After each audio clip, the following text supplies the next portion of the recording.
Share मार्केटमध्ये investment करून लोक रातोरात श्रीमंत होतात असं तुम्ही ऐकलं असेल.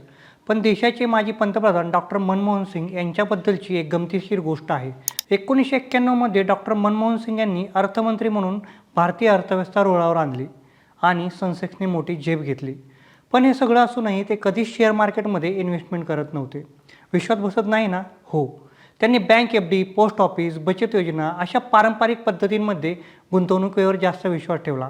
2013मध्ये त्यांच्या एफ-डी आणि बँक खात्यात तब्बल 4 कोटींची रक्कम होती आणि त्यांच्या पोस्ट ऑफिस बचत योजनांमध्ये 12 लाखांची इन्व्हेस्टमेंट होती.